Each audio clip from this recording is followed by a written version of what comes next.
Assalamualaikum warahmatullahi wabarakatuh. Perkenalkan, nama saya Laila Yuandari. Saya dari kelas Agribisnis A. NIM saya adalah 2003211000077. Di sini saya akan membawakan presentasi yang berjudul Urban Farming sebagai pertanian alternatif dalam mengatasi masalah ekonomi. Pertanian merupakan salah satu sektor yang memiliki resiliensi yang tinggi di dalam menghadapi berbagai masalah perekonomian dalam suatu negara. Namun, pemulihan ekonomi harus segera dilakukan guna mengembalikan ketangguhan pertanian di dalam integrasinya dengan sektor-sektor lain untuk mendorong pertumbuhan ekonomi. Potensi tenaga kerja yang besar khususnya di negara-negara yang sedang berkembang mendorong sektor pertanian untuk semakin beradaptasi dan berkembang dengan berbagai aplikasi teknologi adaptif. Selanjutnya yaitu tentang manfaat urban farming dalam aspek ekonomi.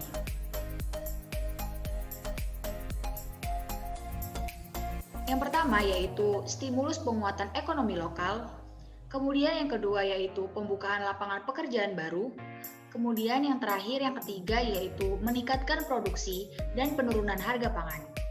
Untuk penjelasan lebih lanjutnya, di sini saya akan menjelaskan. Namun untuk penjelasan lebih lanjutnya, saya letakkan pada paper yang sudah saya buat. Oke, kita masuk ke papernya.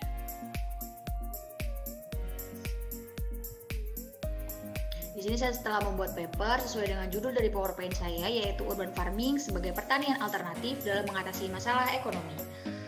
Baik, di sini saya akan menjelaskan tentang manfaat urban farming dalam aspek ekonomi. Seperti yang sudah dijelaskan tadi, yang pertama yaitu stimulus penguatan ekonomi lokal. Urban farming dapat menstimulasi ekonomi lokal melalui penciptaan lapangan pekerjaan dan juga pertumbuhan usaha kecil di bidang pertanian serta peningkatan pendapatan pada masyarakat kota. Pada kasus masyarakat yang mengalami tekanan secara ekonomi, urban farming ini berpotensi sebagai ladang kewirausahaan yang mengarah pada penciptaan bisnis yang menguntungkan bagi penduduk. Pengembangan usaha pada setiap tahap urban farming mulai dari penyediaan sarana dan juga prasarana produksi, pengelolaan lahan, kegiatan budidaya, pengolahan pasca panen sampai dengan pemasaran. Selain itu, urban farming dapat dikaitkan dengan industri lain seperti industri makanan, pengemasan, dan lain sebagainya. Contoh kecilnya yaitu sampah yang pada awalnya menjadi masalah bagi lingkungan dapat diolah menjadi kompos untuk media dan juga pupuk pada budidaya tanaman dan dapat menghasilkan uang. Kemudian manfaat ekonomi urban farming di perkotaan yaitu membantu pemerintah dalam menghemat dana untuk perawatan lahan kosong perkotaan. Kemudian manfaat urban farming dalam aspek ekonomi yang kedua yaitu pembukaan lapangan pekerjaan baru. Salah satu masalah utama di kota-kota besar adalah tingkat pengangguran yang tinggi, yang dimana dampak dari pengangguran tersebut sangatlah banyak hal negatifnya jika tidak segera diatasi. Urban farming dapat menjadi salah satu alternatif lapangan pekerjaan baru di perkotaan. Kemudian yang ketiga yaitu meningkatkan produksi dan penurunan harga pangan. Urban farming ini memiliki potensi yang besar dalam mendukung ekonomi dan kesejahteraan masyarakat perkotaan. Permasalahan dalam pembangunan pertanian di Indonesia, yaitu konversi lahan pertanian menjadi lahan non-pertanian. Itu sangat sering sekali dijumpai di negara kita ini Indonesia, yang dimana penggusuran lahan-lahan pertanian itu dijadikan bangunan-bangunan besar, yang sebenarnya jika lahan-lahan tersebut dibudidayakan menjadi sebuah budidaya pertanian, itu akan menghasilkan hasil yang sangat bermanfaat bagi negara kita, tentunya dalam hal aspek ekonomi ini. Kemudian, konsep dari urban farming ini memanfaatkan lahan sempit untuk produksi yang optimal. Diversifikasi usaha yang dapat dikembangkan di wilayah perkotaan adalah budidaya tanaman sayuran dan buah-buahan dengan sistem vertikultur, penyediaan alat dan bahan untuk urban farming, dan lain sebagainya. Baik, kita lanjut masuk lagi ke PowerPoint. Selanjutnya, kita akan membahas tentang pengelolaan urban farming.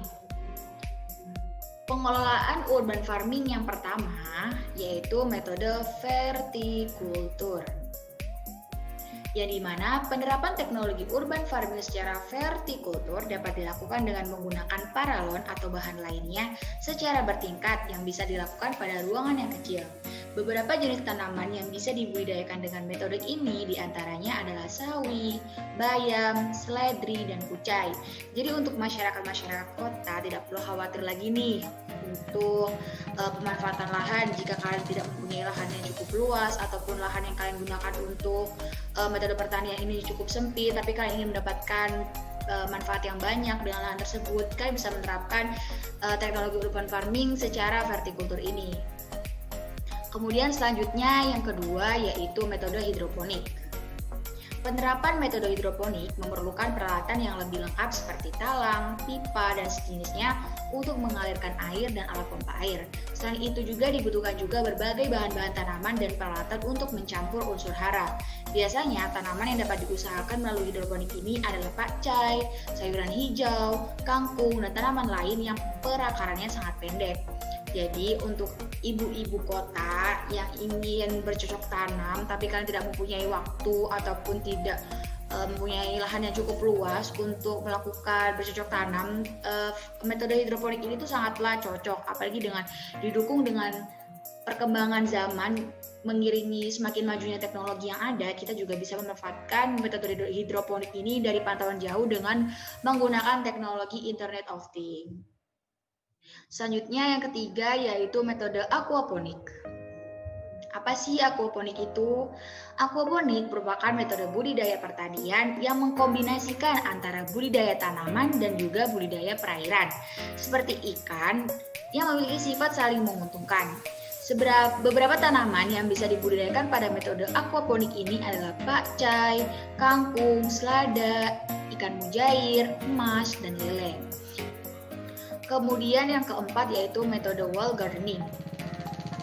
Metode wall gardening merupakan konsep penanaman yang memiliki kesamaan dengan vertikultur, tetapi menggunakan dinding sebagai media tanamnya. Beberapa tanaman yang bisa dibudidayakan adalah cabai, tanaman hias, dan sejenisnya. Namun untuk metode wall gardening ini lebih tertuju pada tanaman hias jika digunakan pada masyarakat perkotaan. Kemudian yang kelima yang terakhir yaitu greenhouse. Selain itu, pertanian perkotaan yang bisa memberikan hasil yang optimal adalah dengan fasilitas greenhouse.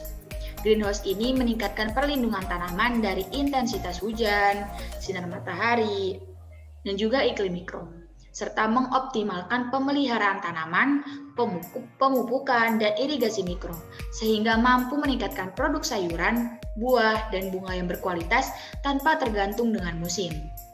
Contoh dari greenhouse yang ada di Indonesia ini seperti yang ada pada gambar di bawah ini ya. Apa yang dimaksud dengan urban farming? Halo teman-teman, sebelum nonton videonya, subscribe dulu channel Bobo yuk. Aktifkan loncengnya ya. Lalu, jangan lupa juga like dan share video ini. Terima kasih. Di masa pandemi COVID-19 ini, banyak orang yang lebih banyak melakukan aktivitas di rumah. Salah satunya adalah bercocok tanam pekarangan rumah, mulai dari bunga hingga sayuran. Kegiatan menanam sayuran di rumah ini dikenal sebagai urban farming. Apa itu urban farming? Urban farming adalah sebuah pemanfaatan ruang terbuka untuk menjadi lahan hijau dan menghasilkan sebuah produk. Kalau pertanian yang umum kita ketahui, biasanya dilakukan di wilayah pedesaan, berbeda dengan urban farming. Urban farming dilakukan di wilayah perkotaan, misalnya di area pemukiman penduduk. Urban farming biasa membantu masyarakat untuk menghasilkan bahan pangan sendiri, sehingga akan mempersingkat waktu pengiriman hasil pertanian kepada masyarakat di kota. Urban farming pertama kali terjadi di Kuba saat masa embargo atau larangan lalu lintas barang terjadi. Pada masa itu, masyarakat di sana tidak mendapatkan bahan pangan, sehingga mereka harus melakukan urban farming dalam bidang pertanian dan peternakan. Bagaimana cara menerapkan urban farming? Urban farming bisa dilakukan di mana saja, pekarangan rumah, balkon hingga atap rumah, lahan di area pemukiman, atau area perkantoran. Tanaman yang umum ditanam biasanya adalah sayuran hijau seperti sayur sawi, kangkung, bayam, dan pakcoy. Lalu tanaman rempah seperti jahe dan serai. Umbi-umbian seperti singkong dan ketela. Dan buah-buahan seperti cabai, tomat, anggur, dan mentimun. Jika wilayah sangat terbatas, urban farming juga bisa dilakukan dengan metode hidroponik, vertikultur, aquaponik, dan wall gardening. Kelebihan urban farming. Salah satu keuntungan dari urban farming adalah kualitas bahan makanan yang lebih baik. Karena semakin cepat bahan makanan sampai ke konsumen, maka gizi yang terdapat di dalamnya masih bagus. Selain itu, jika urban farming dilakukan di rumah, kita bisa jadi lebih hemat karena bisa langsung mengambil hasil panennya. Lebih hemat lagi jika bisa memanfaatkan peralatan dari barang yang ada di rumah seperti kaleng atau botol bekas dan pipa paralon. Kita juga bisa langsung memastikan kualitas bahan makanan karena teknik menanam seperti cara organik dan bahan pupuk yang digunakan. Serta memastikan tanpa menggunakan pestisida untuk mengusir hama. Bagaimana teman-teman? Apakah kamu tertarik untuk menerapkan urban farming di rumah? Teman-teman, jangan lupa kunjungi website untuk anak ya, bobo.id. Like, komen, share, dan subscribe juga ke channel Bobo yuk!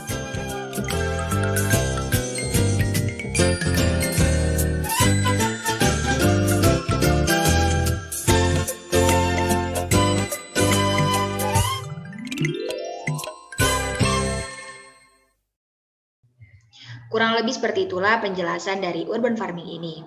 Semoga apa yang telah saya sampaikan ini bermanfaat untuk teman-teman semuanya. Sekian dari saya, terima kasih.